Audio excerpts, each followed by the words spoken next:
श्री राजा Ram inter college Tariyari केराक Jaunpur online कक्षा में बच्चों आपका स्वागत है। कक्षा 10 है, विषय जीव विज्ञान। अगले दिन का हम पढ़ चुके हैं गैसीय अपशिष्ट उत्पाद। पहला नंबर हेडिंग है, अगले दिन का पढ़ चुके हैं गैसीय अपशिष्ट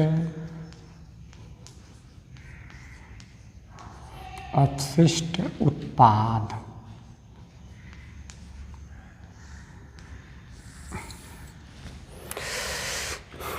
पादपों में गैसीय अपशिष्ट पदार्थों का निष्कासन पत्ती पर उपस्थित रंध्रों स्टोमेटा और तने पर उपस्थित वातरंध्रों द्वारा होता है।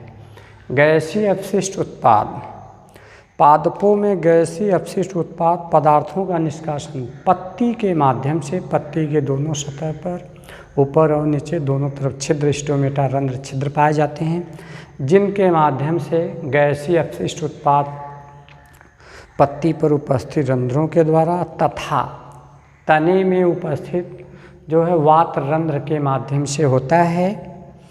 गैसीय अपशिष्ट कार्बन डाइऑक्साइड तथा ऑक्सीजन होते हैं। रात्रि में गैसीय अपशिष्ट श्वसन के दौरान कार्बन डाइऑक्साइड CO2 का अधिक उत्पादन होता है रात के समय में, जबकि दिन के समय में प्रकाश संश्लेषण के दौरान ऑक्सीजन का उत्पादन अधिक होता है। हम ये अगले दिन का ये पढ़ चुके हैं। इसमें आपको पढ़ना है, दूसरा नंबर है तरल अपशिष्ट उत्पाद। तरल अपशिष्ट उत्पाद। दूसरा है पादपों में श्वसन के दौरान, जब पादप में श्वसन क्रिया होती है उस समय दौरान वातोत्सर्जन की प्रक्रिया द्वारा अधिक मात्रा में जल का निष्कासन होता है। कुछ पादपों में जल का निष्कासन रंध्रों द्वारा तथा जल वाष्प द्वारा तथा कुछ पादपों में जल रंध्र से बूंद के रूप में निकलते हैं। जल पानी बूंद के रूप में होता है। जल रंध्रों द्वारा बिंदु श्रावण की प्रक्रिया होती है। इसमें बिंदु श्रावण की प्रक्रिया होती है। उसके बाद आगे हेडिंग है उपयोगी पादप अपशिष्ट। उपयोगी पादप अपशिष्ट।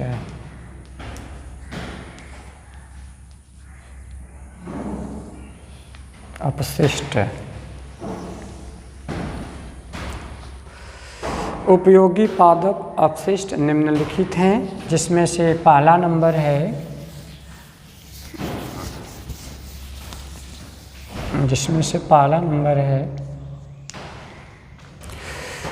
पादपों के द्वारा गोंद का श्रावण होता है, जो कि खाने में उद्योगों आदि में इनका उपयोग किया जाता है। ये पहला नंबर है। पहला नंबर फिर से सुन लीजिए। पादपों के द्वारा गोंद का श्रावण होता है, जो कि खाने में उद्योगों आदि में उसका उपयोग किया जाता है। दूसरा नंबर है रबर पादप से प्राकृतिक रबर प्राप्त किया जाता है। रबर दूध वाले पौधे होते हैं जिससे दूध स्रावित होते हैं, लैटेक्स, जिनके वो प्राकृतिक रबर है, जिनके द्वारा विभिन्न प्रकार के टायर हैं, उद्योग है, चिकित्सा संबंधित इलास्टिक रबर है, तरह तरह की वस्तुएं बनाई जाती हैं, गुब्बारे दस्ताने आदि के निर्माण में सहायक है। तीसरा नंबर है ओक वृक्ष के तने से टेनिन नामक एक अपशिष्ट उत्पाद संचित रहता है। ओक वृक्ष के तने से टेनिन नामक एक उत्पाद संचित रहता है, जिसका उपयोग चमड़े के शोधन या शुद्धिकरण में प्रयोग किया जाता है। जो किसी मृत जंतुओं के माध्यम से जो चमड़े फर उनके उतार लिए जाते हैं। उतारने पर उनके चमड़े का टैनिन के माध्यम से शुद्धिकरण किया जाता है। शुद्ध उसकी महक है, फर है, बाल है और भी तरह तरह के कुछ उसमें बनावटें हैं। इनका टैनिन का प्रयोग करके उसको शुद्धिकरण किया जाता है, शुद्ध। उसके बाद विभिन्न प्रकार की वस्तुएं बनाई है, बैग है, पर्स है, बेल्ट है, घड़ी का बेल्ट है, कमर का बेल्ट है, इत्यादि वस्तुएं, तब जूता चप्पल इत्यादि वस्तुएं बनाई जाती है। उसके बाद हैं कुछ बहुविकल्पी प्रश्न हैं जो परीक्षा में मुख्य रूप से आते रहते हैं, पूछे जाते हैं। मनुष्य में मुख्य उत्सर्जी अंग हैं वृक्क। मनुष्य में मुख्य उत्सर्जी अंग वृक्क हैं। इसमें प्रश्न है मनुष्य में प्रमुख उत्सर्जी, प्रमुख मतलब मुख्य, और भी हैं, फेफड़े हैं, त्वचा है, जो है और भी हैं, लेकिन इससे नहीं मतलब। लेकिन इसमें एक प्रश्न क्या पूछा है, मनुष्य में मुख्य उत्सर्जी अंग है वृक्क, जिसमें से 4 ऑप्शन दिया है। पहला है त्वचा है, दूसरा फेफड़े हैं, तीसरा आहार नाल और चौथा है वृक्क। लेकिन मुख्य में क्या आते हैं, वृक्क। उसके बाद दूसरा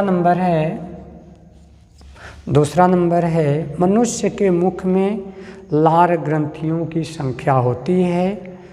इसमें ऑप्शन है 1 जोड़ी, 2 जोड़ी, 3 जोड़ी, 4 जोड़ी। लेकिन इसमें से ऑप्शन आपका सी वाला है 3 जोड़ी, 3 जोड़ी। उसके बाद तीसरा प्रश्न है पादपों में जाइलम का कार्य है।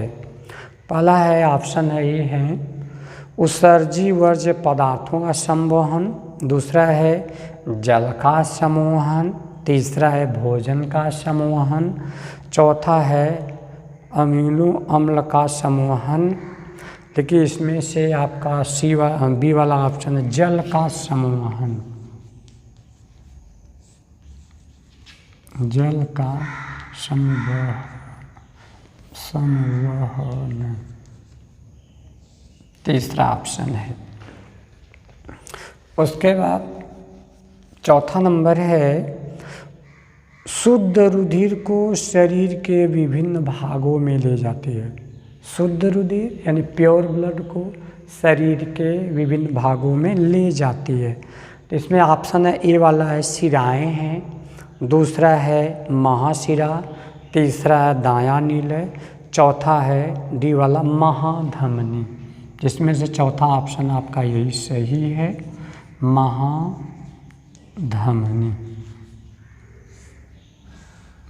महाधमनी। उसके बाद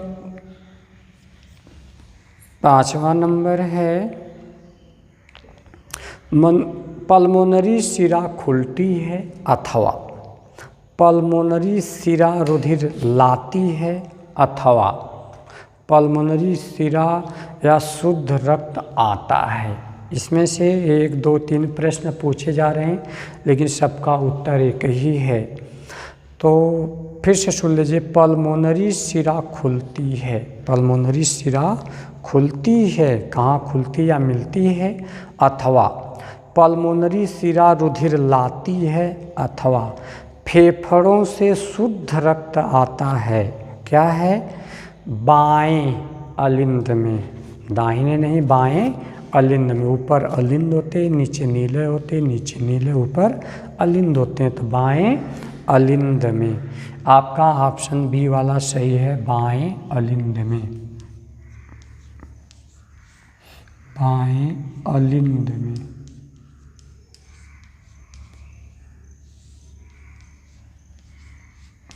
बाएं अलिंद में।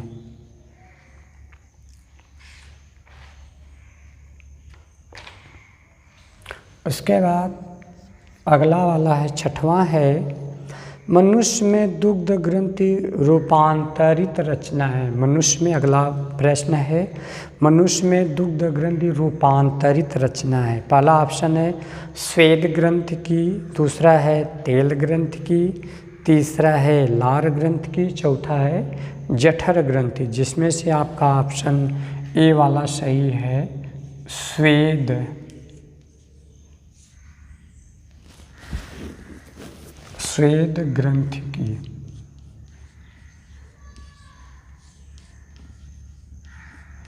स्वेद ग्रंथि जो पसीने की स्तन ग्रंथि होती है, इसमें वही है, मनुष्य में दुग्ध ग्रंथि रूपांतरित रचना है स्वेद ग्रंथि की। उसके बाद अगला प्रश्न है आपका, अगला प्रश्न है आहार नाल की सी के आकार की संरचना है। आहार नाल की सी के आकार की संरचना है। इनका ऑप्शन है, पहला है आमाशय है, बी वाला ग्रहणी है, सी वाला श्वास नाल है, चौथा डी वाला है क्रीमी रूप परसेशिका, जिसमें से ऑप्शन आपका बी वाला सही है, ग्रहणी।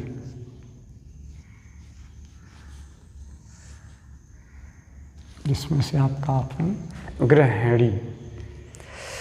उसके बाद 8वां नंबर है, 8वां है क्रीम रूप परसेशिका का भाग है। मतलब इनका कहना है क्रीम रूप परसेशिका, जिसे हम अपेंडिक्स कहते हैं, छोटी आंत बड़ी आंत के मिलने के स्थान पर होते हैं, जिनका नाम क्रीम रूप परसेशिका या अपेंडिक्स कहा जाता है। तो इनका काम है, तो इनका कहना है कि किसका भाग है, तो क्षुद्रांत का या वृद्धांत्र का, बड़ी आंत का, या सीकम का, या तो कोलन का। तो इसमें से आपका ऑप्शन होगा सी, सीकम। सीकम का, इसमें आपका ऑप्शन सी वाला है, सीकम का। उसके बाद 9वां नंबर है, 9वां नंबर आहार नाल के पेशी संकुचन को कहते हैं। आहार नाल में जो क्रमाकुंचन गति होती, फूलने सिकुड़ने, फूलने सिकुड़ने की जो प्रक्रिया होती है, उसे हम क्रमाकुंचन कहते हैं।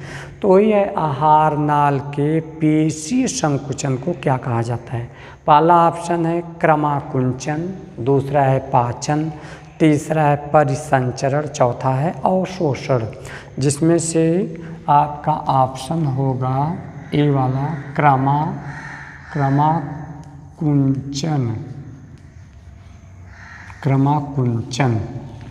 जो आमाशय में भोजन जाने के बाद पचने की प्रक्रिया प्रारंभ होती है, तो उसमें फूलना सिकुड़ना, फूलना, इसी को क्रमाकुंचन गति कहा जाता है। उसके बाद अगला प्रश्न है,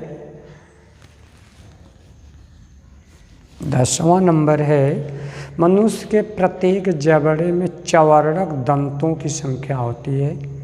मनुष्य के प्रत्येक जबड़े में चवर्णक दंतों की संख्या होती है।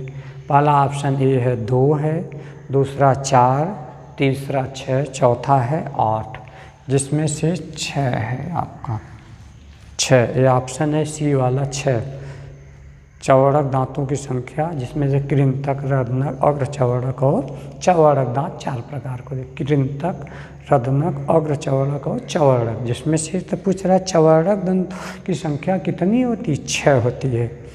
उसके बाद अगला वाला प्रश्न है, जल में घुलनशील होता है। ऑप्शन है vitamin A, vitamin D, vitamin के और विटामिन सी। तो आपका होगा विटामिन सी। विटामिन सी आपका ऑप्शन सही होगा, डी वाला। उसके बाद आपका लास्ट प्रश्न आता है, ये भी प्रश्न बहुत इम्पोर्टेंट है, और भी 2-1 प्रश्न है, ऐसे बहुत इम्पोर्टेंट प्रश्न अधिकतर परीक्षा में पूछे जाते हैं। इसमें से है अगला प्रश्न है, फुसफुस धमनियों से अशुद्ध रुधिर चला जाता है, अथवा बाएं नीले से अशुद्ध रुधिर चला जाता है। यानी कहाँ पे चला जाता है, तो इनका प्रश्न होगा, इसमें जिनमें से 4 ठे ऑप्शन दिया है, पहला वाला ए वाला हृदय में, मतलब कहाँ पे चला जाता है, हृदय में। बी वाला ऑप्शन है फेफड़ों में। सी वाला है शरीर की अग्र एवं पश्चिम महाधमनी में। या अगला वाला है दाएं अलिंद में। दाएं अलिंद में कहाँ पे चला जाता है, फुसफुस धमनियों से अशुद्ध रुधिर चला जाता है, अथवा दाएं नीले से अशुद्ध रुधिर चला जाता है। कहाँ पे, आपका ऑप्शन होगा बी, फेफड़ों में। बी वाला ऑप्शन है फेफड़ों में।